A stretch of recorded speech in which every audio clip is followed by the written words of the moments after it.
హరీష్ గారు మదన్ గారు చెప్పినటువంటి విషయాలు ప్రభుత్వ పరిశీలనలో ఉన్నాయి.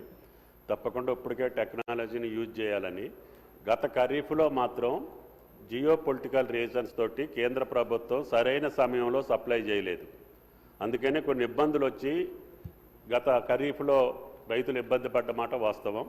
ఈ రబీలో కావలసినంత యూరియా అన్ని జిల్లాల్లో రెడీగా పెట్టుకున్నాము. ఇప్పటికే డిసెంబర్ నెలలో 3 లక్షల టన్నులు అమ్మకాలు జరగాల్సింది 4 లక్షల చిల్లర టన్నులు అమ్మకాలు జరిగింది. రైతులు కూడా సంవత్సరానికి సరిపోని మొత్తం ఒకేసారి పెట్టుకోవాలనే ఉద్దేశంతో ఎక్కడైనా 1-2 చోట్ల కంగారు పడుతున్నారు తప్పితే యూరియా కొరత లేదు. రేపు వచ్చే సంవత్సరం నుంచి కూడా టెక్నాలజీ వాడి చేసి తప్పకుండా రైతులకు ఎంతైతే భూమి సాగు చేస్తున్నారో, ఎంతైతే ఏ పంటలు వేస్తున్నారో ఆ పంటలకు తగ్గట్టుగా యూరియా సప్లై చేయటం జరుగుద్ది.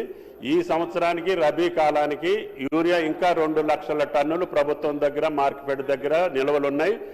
జిల్లా కలెక్టర్లకు ఆదేశాలు ఇచ్చాం. వాళ్ళు ఎంత యూరియా అడిగితే అంత జిల్లాలకి రైతాంగానికి సప్లై చేయడానికి ఈ ప్రభుత్వం సిద్ధంగా ఉంది.